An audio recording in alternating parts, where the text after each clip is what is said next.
ഇന്ന് ഒരുപാട് പേര് എസ്പെഷ്യലി പുരുഷന്മാർ ഫേസ് ചെയ്തുകൊണ്ടിരിക്കുന്ന ഒരു പ്രശ്നമാണ് യൂറിനറി ട്രബിൾസ് എന്ന് പറയുന്നത്. ഇടയ്ക്കിടയ്ക്ക് മൂത്രം ഒഴിക്കാൻ തോന്നുക, മൂത്രം ഒഴിച്ചു കഴിഞ്ഞാലും ഒരു അൺസാറ്റിസ്ഫാക്ടറി ഫീലിംഗ് ഉണ്ടാവുക, ഒരു തടസ്സം ഉണ്ടാവുക, യൂറിൻ്റെ ഒഴുക്ക് കുറയുക, അതേപോലെ തന്നെ യൂറിൻ പാസ് ചെയ്യുമ്പം ഭയങ്കര പുകച്ചില്, വേദനയൊക്കെ ആയിട്ട് പ്രസൻറ്റ് ചെയ്യാറുണ്ട്. അപ്പോൾ നമുക്ക് ഇന്നത്തെ വീഡിയോയിലൂടെ ഈ ഒരു ലക്ഷണങ്ങൾ എന്താണ് സൂചിപ്പിക്കുന്നത്, അല്ലെങ്കിൽ ഏത് അസുഖത്തിനെയാണ് സൂചിപ്പിക്കുന്നതെന്ന് ഇന്നത്തെ വീഡിയോയിലൂടെ നമുക്കൊന്ന് ഡിസ്കസ് ചെയ്യാം.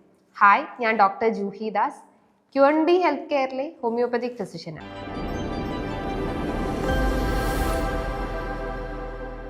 ഇന്ന് ഒരുപാട് പേര് എസ്പെഷ്യലി പുരുഷന്മാർ ഫേസ് ചെയ്തുകൊണ്ടിരിക്കുന്ന ഒരു പ്രശ്നമാണ് യൂറിനറി ട്രബിൾസ് എന്ന് പറയുന്നത്. ഇടയ്ക്കിടയ്ക്ക് മൂത്രം ഒഴിക്കാൻ തോന്നുക, മൂത്രം ഒഴിച്ചു കഴിഞ്ഞാലും ഒരു അൺസാറ്റിസ്ഫാക്ടറി ഫീലിംഗ് ഉണ്ടാവുക, ഒരു തടസ്സം ഉണ്ടാവുക, യൂറിൻ്റെ ഒഴുക്ക് കുറയുക, അതേപോലെ തന്നെ യൂറിൻ പാസ് ചെയ്യുമ്പം ഭയങ്കര പുകച്ചില്, വേദനയൊക്കെ ആയിട്ട് പ്രസൻറ്റ് ചെയ്യാറുണ്ട്. അപ്പോൾ നമുക്ക് ഇന്നത്തെ വീഡിയോയിലൂടെ ഈ ഒരു ലക്ഷണങ്ങൾ എന്താണ് സൂചിപ്പിക്കുന്നത്, അല്ലെങ്കിൽ ഏത് അസുഖത്തിനെയാണ് സൂചിപ്പിക്കുന്നതെന്ന് ഇന്നത്തെ വീഡിയോയിലൂടെ നമുക്കൊന്ന് ഡിസ്കസ് ചെയ്യാം. ഹായ്, ഞാൻ doctor Juhi Das, QNB health കെയറിലെ ഹോമിയോപ്പതിക് ഫിസിഷ്യനാണ്. മെയിൽ ആക്സസറി ഓർഗൻ, അതായത് പ്രോസ്ട്രേറ്റ് ഗ്രന്ഥിയിൽ ഉണ്ടാവുന്ന നീർക്കെട്ടുകളോ അതേപോലെ തന്നെ ഇൻഫെക്ഷൻസോ ആണ് ഞാൻ ഈ പറഞ്ഞിട്ടുള്ള ലക്ഷണങ്ങൾ ഉണ്ടാക്കുന്നത്. അപ്പോൾ പ്രോസ്ട്രേറ്റ് ഗ്രന്ഥി എന്ന് പറയുമ്പം മെയിൽ ആക്സസറി ഓർഗൻ ആണ്. അത് പുരുഷന്മാരിൽ സെമൻ പ്രൊഡക്ഷന് സഹായിക്കുന്നു. അതോടൊപ്പം തന്നെ യൂറിൻ്റെ ആ ഒരു ഫ്ലോനെ കൂടുതലായിട്ടും സഹായിക്കുന്നത് പ്രോസ്ട്രേറ്റ് ഗ്രന്ഥിയാണ്. ഈ പ്രോസ്ട്രേറ്റ് ഗ്രന്ഥിയിൽ 3 രീതിയിൽ അസുഖങ്ങൾ ബാധിക്കാം. ഒന്നാമതായിട്ട് ഇൻഫ്ലമേഷൻസ്, അല്ലെങ്കിൽ പ്രോസ്ട്രേറ്റ് ഗ്രന്ഥി വീക്കം, അല്ലെങ്കിൽ ഗ്രന്ഥിയിൽ നീർക്കെട്ട് സംഭവിക്കുക.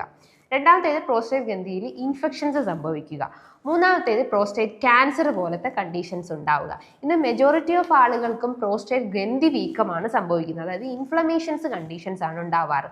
അതായത് ബിനൈൻ പ്രോസ്റ്റേറ്റ് ഹൈപ്പർട്രോഫി, അല്ലെങ്കിൽ BPH എന്ന കണ്ടീഷൻസ്. ഈ ഒരു ബുദ്ധിമുട്ടുകളാണ് ഇന്ന് 50 കഴിഞ്ഞിട്ടുള്ള പുരുഷന്മാരിൽ ഏറ്റവും അധികം കണ്ടുവന്നിട്ടുള്ളത്. ഇതിൻ്റെ മെയിൻ കാരണങ്ങൾ എന്ന് പറയുന്നത് ഒന്നാമതായിട്ട് ജെനറ്റിക് ഹിസ്റ്ററി. പാരമ്പര്യപരമായിട്ട് നിങ്ങൾക്ക് എന്തെങ്കിലും ഈ മൂത്ര രീതിയിലുള്ള എന്തെങ്കിലും ബുദ്ധിമുട്ടുകൾ ഉണ്ടെങ്കിൽ, അല്ലെങ്കിൽ പ്രോസ്ട്രേറ്റ് ഗ്രന്ഥിയിൽ പ്രശ്നങ്ങൾ ഉണ്ടെങ്കിൽ അത് നമുക്ക് രൂപപ്പെടാൻ ചാൻസസ് ഉണ്ട്.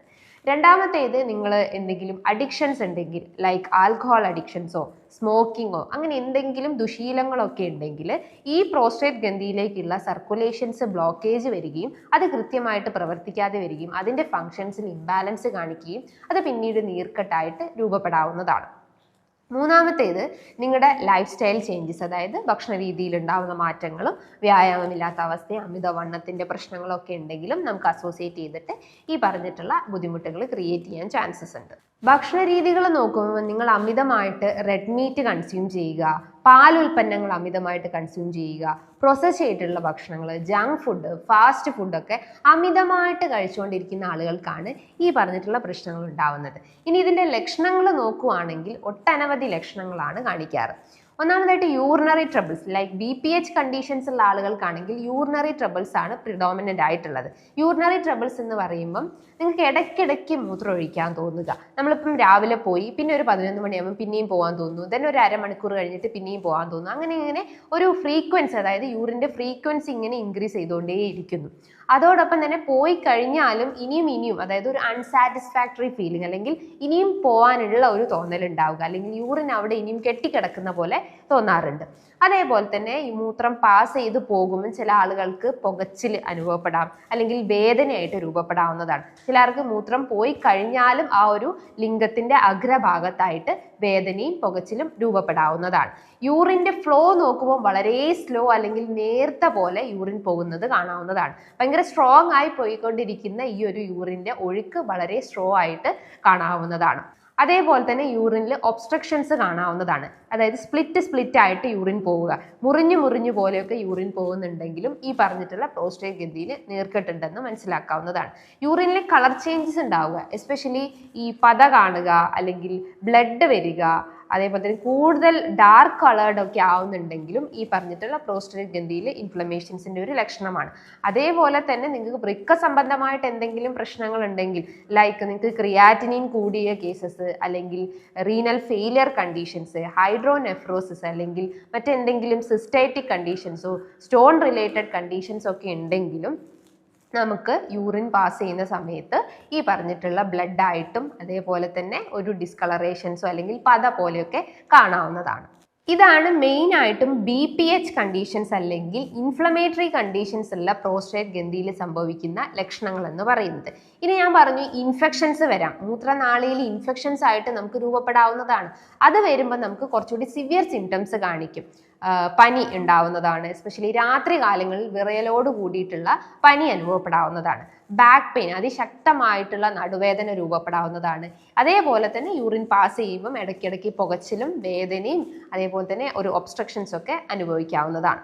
ഇനി നിങ്ങൾക്ക് ഈ ഒരു പ്രോസ്റ്റേറ്റ് ക്യാൻസറിന്റെ കണ്ടീഷൻസ് ആണെങ്കിൽ നോട്ട് ചെയ്യേണ്ട ലക്ഷണങ്ങൾ എന്ന് പറയുന്നത് വിശപ്പ് കുറയുക, വെയിറ്റ് കുറഞ്ഞു പോവുക, നടുവേദനയുടെ പ്രശ്നങ്ങൾ ഉണ്ടാവുക, യൂറിൻ സിംറ്റംസ് ഇങ്ങനെ വിട്ടുമാറാതെ നിങ്ങൾ അലട്ടിക്കൊണ്ടിരിക്കുന്നുണ്ടെങ്കിൽ നിങ്ങൾക്ക് ഈ പറഞ്ഞിട്ടുള്ള പ്രോസ്റ്റേറ്റ് ഗ്രന്ഥിയിൽ ഒരു ക്യാൻസറസ് ഗ്രോത്ത് ഉണ്ടെന്ന് മനസ്സിലാക്കാവുന്നതാണ്. അത് നിങ്ങൾക്ക് വേണമെങ്കിൽ ഒരു ടെസ്റ്റ് ചെയ്തിട്ടും നിങ്ങൾക്ക് അറിയാവുന്നതാണ്. ഒരു പ്രോസ്റ്റേറ്റ് സ്പെസിഫിക് ആന്റിജൻ ടെസ്റ്റ് ചെയ്ത് കഴിഞ്ഞാൽ എന്തെങ്കിലും ഒരു ക്യാൻസർ ടെൻഡൻസി ഉണ്ടോ എന്ന് അറിയാൻ പറ്റുന്നതാണ്. പക്ഷേ ഇന്ന് മെജോറിറ്റി ഓഫ് സ്റ്റഡീസിലും പറയുന്നത് 90% നമുക്ക് ഈ ഒരു പ്രോസ്റ്റേറ്റ് ഗ്രന്ഥിയിലെ ക്യാൻസറസ് എന്ന് പറയുന്നത് അതൊരു നോൺ ക്യാൻസർസ് അല്ലെങ്കിൽ ബിനൈൻ കണ്ടീഷൻസ് മാത്രമാണ്. ഒരു 10% മാത്രമേ അതൊരു മാലിഗ്നന്റ് സ്റ്റേജിലോട്ട് പോകുന്നുള്ളൂ. ഇനി ഈ ഒരു ബുദ്ധിമുട്ടുകളെ നമുക്ക് എങ്ങനെ ഐഡന്റിഫൈ ചെയ്യാം അല്ലെങ്കിൽ എങ്ങനെ തിരിച്ചറിയാം എന്ന് നോക്കാം. ആദ്യം തന്നെ നിങ്ങൾക്ക് ഈ ലക്ഷണങ്ങളൊക്കെ കാണുന്നുണ്ടെങ്കിൽ നിങ്ങൾ ജസ്റ്റ് ഒരു ഇനീഷ്യലി തന്നെ ഒരു യൂറിൻ അനാലിസിസ് അല്ലെങ്കിൽ യൂറിൻ റൂട്ടീൻ എക്സാമിനേഷൻസ് ചെയ്യുക. സെൽഫായിട്ട് നിങ്ങളെ യൂറിൻ ഒന്ന് ടെസ്റ്റ് ചെയ്യാൻ ശ്രമിക്കുക. അതിൽ pus cells, bacteria, epithelial cells, RBC, അപ്പോൾ അതിൻ്റെയൊക്കെ വേരിയേഷൻസ് നോക്കിയിട്ട് നമുക്ക് മൂത്രനാളിയിൽ ഇൻഫെക്ഷൻസ് ആണോ അല്ലെങ്കിൽ മറ്റെന്തെങ്കിലും കണ്ടീഷൻസ് ഉണ്ടോ എന്ന് യൂറിൻ അനാലിസിസിലൂടെ മനസ്സിലാക്കാവുന്നതാണ്. ഇനി നിങ്ങൾക്ക് മറ്റെന്തെങ്കിലും ലൈക്ക് എന്തെങ്കിലും ഓർഗൻ ഡിസീസസ് ഒക്കെ ഉണ്ടെങ്കിൽ ജസ്റ്റ് ഒരു റീനൽ ഫംഗ്ഷൻ ടെസ്റ്റ് ചെയ്യാവുന്നതാണ്. ഒരു ബ്ലഡ് ടെസ്റ്റ് ആയിട്ടുള്ള RFT ചെയ്യാവുന്നതാണ്. അതിൽ നിങ്ങൾക്ക് serum creatine level, serum uric acid level, ഈ പറഞ്ഞിട്ടുള്ള വാല്യൂസിൽ എന്തെങ്കിലും വേരിയേഷൻസ് ഒക്കെ ഉണ്ടെങ്കിൽ വൃക്ക സംബന്ധമായിട്ടുള്ള പ്രശ്നങ്ങൾ ഉണ്ടെന്ന് മനസ്സിലാക്കാവുന്നതാണ്. ഇനി നിങ്ങൾക്ക് PSA prostate specific antigen test ചെയ്യാവുന്നതാണ്. നോർമൽ വാല്യൂ നോക്കുമ്പോൾ 0.5 മുതൽ 5.5 വരെയാണ് നോർമൽ വാല്യൂസ് ഉള്ളത്. എന്നാൽ ഒരു ഇൻഫ്ലമേറ്ററി കണ്ടീഷൻസോ അല്ലെങ്കിൽ ഇൻഫെക്ഷൻ കണ്ടീഷൻസോ ഒക്കെ ഉള്ള കേസസിൽ ഈ PSA റേസ്ഡ് ആവാനുള്ള ചാൻസസ് ഉണ്ട്.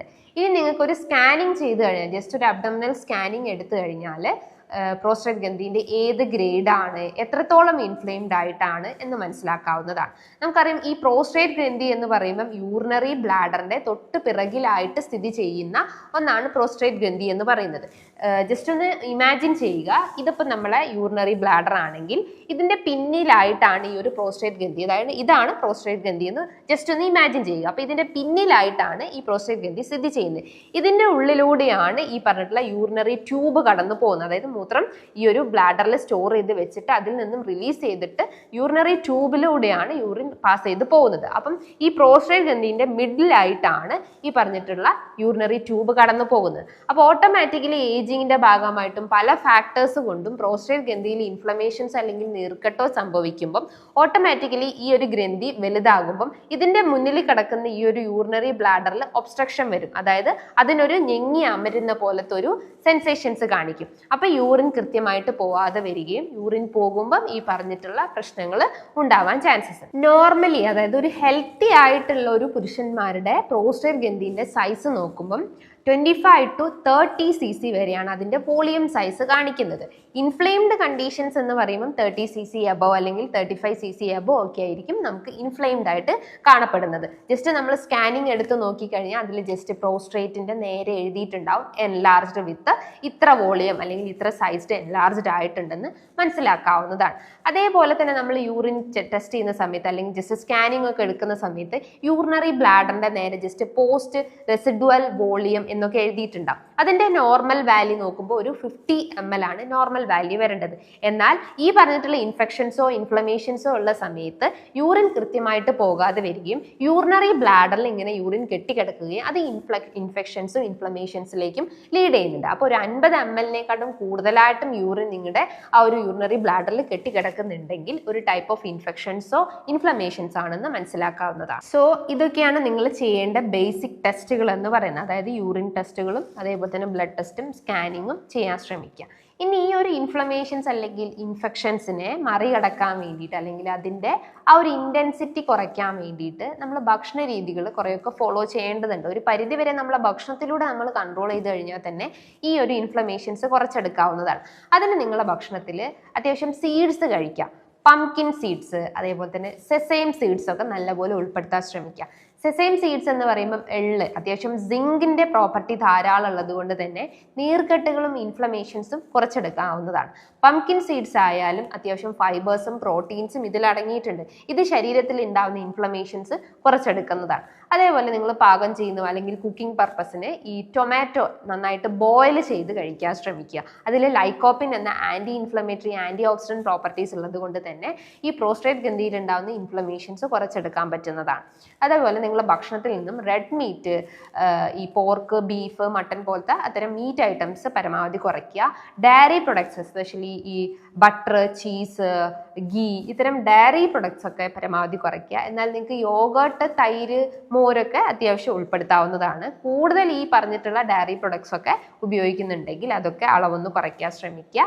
അതേപോലെ തന്നെ റിഫൈൻഡ് പ്രൊഡക്ട്സ് എസ്പെഷ്യലി പ്രോസസ് ചെയ്തിട്ടുള്ള ഭക്ഷണങ്ങൾ, ഈ ജങ്ക് ഫുഡ്, കൂടുതൽ ആട്ട, മൈദ, റവ പോലത്തെ ഭക്ഷണങ്ങളൊക്കെ കഴിക്കുന്നുണ്ടെങ്കിലും അതിൻ്റെ അളവ് പരമാവധി കുറച്ചു കൊണ്ടുവരാൻ ശ്രമിക്കുക. ഭക്ഷണത്തിൽ ഒലിവ് ഓയിൽസ് ഉൾപ്പെടുത്താൻ ശ്രമിക്കുക. വീറ്റ് പ്രൊഡക്ട്സ് അത്യാവശ്യം നല്ലപോലെ, അതായത് വീറ്റിൻ്റെ ആ ഒരു റിഫൈൻഡ് അല്ല അൺറിഫൈൻഡ് ഫോംസിലുള്ള പ്രൊഡക്ട്സ് യൂസ് ചെയ്യാൻ ശ്രമിക്കുക. ചായ, കാപ്പി പരമാവധി കുറച്ചിട്ട് ഗ്രീൻ ടീ പ്രിഫർ ചെയ്യാൻ ശ്രമിക്കുക. ജിഞ്ചർ, കറുവപ്പട്ടയൊക്കെ ഇൻഫ്ലമേഷൻസ് കുറയ്ക്കുന്നതാണ്. അപ്പോൾ ഇടനേരങ്ങളിൽ നിങ്ങൾക്ക് ചായക്ക് ജസ്റ്റ് ഒന്ന് ജിഞ്ചറോ അല്ലെങ്കിൽ കറുവപ്പട്ടയൊക്കെ ആഡ് ചെയ്തിട്ട് ബ്ലാക്ക് ടീ ഒക്കെ പ്രിഫർ ചെയ്യാവുന്നതാണ്. അപ്പോൾ ഈ ഭക്ഷണ രീതികളൊക്കെ ഒന്ന് ഫോളോ ചെയ്ത് കഴിഞ്ഞാൽ ഒരു പരിധി വരെ നമുക്ക് ഈ ഒരു ഇൻഫെക്ഷൻസും ഇൻഫ്ലമേഷൻസും ഒക്കെ കുറച്ചെടുക്കാവുന്നതാണ്. നമ്മൾ രാത്രി 8 മണിക്ക് ശേഷം നമ്മൾ അമിതമായിട്ട് വെള്ളം കുടിക്കുന്ന ശീലങ്ങളൊക്കെ ഉണ്ടെങ്കിൽ അതിൻ്റെ അളവൊക്കെ ഒന്ന് പരമാവധി കുറയ്ക്കുക. വിത്തിൻ 8 o'clock ഉള്ളിൽ തന്നെ നമ്മൾ ഡിന്നർ അതേപോലെ തന്നെ വാട്ടർ ഇൻടേക്കും ബാലൻസ് ചെയ്ത് കൊണ്ടുപോകാൻ ശ്രമിക്കുക. അത്യാവശ്യം നല്ല രീതിയിൽ വർക്കൗട്ട് ചെയ്യാൻ ശ്രമിക്കുക. കീഗൽ എക്സസൈസ് ചെയ്യാൻ ശ്രമിക്കുക. അത് നമ്മുടെ പെൽവിക് ഫ്ലോർ മസിൽസിനെ കുറച്ചുകൂടി സ്ട്രെങ്തൻ ചെയ്യുന്നതും അതിനൊന്ന് ഉത്തേജിപ്പിക്കുന്ന രീതിയിലുള്ള വർക്കൗട്ടുകളാണ്. അത് നിങ്ങൾക്ക് ജസ്റ്റ് ഒന്ന് യൂട്യൂബിൽ സെർച്ച് ചെയ്ത് കഴിഞ്ഞാൽ അതിൻ്റെ ആ ഒരു ഡിസ്ക്രിപ്ഷൻസ് ഒക്കെ അതിൽ കാണാവുന്നതാണ്. അതേപോലെ തന്നെ നമ്മൾ യോഗ അങ്ങനത്തെ മെഡിറ്റേഷൻസ് ഒക്കെ ഫോളോ ചെയ്യുമ്പം ബട്ടർഫ്ലൈ പോസ് ഒക്കെ കൂടുതലായിട്ടും പ്രിഫർ ചെയ്യാൻ ശ്രമിക്കുക. അത് നമ്മുടെ ആ ഒരു പെൽവിക് ഫ്ലോർ മസിൽസിൻ്റെ ഇൻഫ്ലമേഷൻസ് ഒരു പരിധി വരെ കുറച്ചെടുക്കാൻ പറ്റുന്നതാണ്. അതേപോലെ തന്നെ മസിൽസിൻ്റെ ആ ഒരു സ്ട്രെങ്ത് കുറച്ചൊന്ന് ഇമ്പ്രൂവ് ചെയ്യാൻ സഹായിക്കുന്നതാണ്. സോ ഈ പറഞ്ഞിട്ടുള്ള ഡയറ്റും അതേപോലെ തന്നെ ഈ പറഞ്ഞിട്ടുള്ള ചെറിയ ചെറിയ വർക്കൗട്ട്സും ചെയ്തു കഴിഞ്ഞാൽ തന്നെ നമുക്കൊരു പരിധി വരെ ഈ പറഞ്ഞിട്ടുള്ള യൂറിനറി ട്രബിൾസ് കൺട്രോൾ ചെയ്യാൻ പറ്റുന്നതാണ്. ഇനി ഇതുമായി ബന്ധപ്പെട്ട് നിങ്ങൾക്ക് എന്തെങ്കിലും ഡൗട്ട്സ് ഒക്കെ ഉണ്ടെങ്കിൽ താഴെ കാണുന്ന നമ്പറിൽ കോൺടാക്ട് ചെയ്യാവുന്നതാണ്. നല്ലൊരു ഹെൽത്ത് ടോപ്പിക്കുമായി വീണ്ടും കാണാം.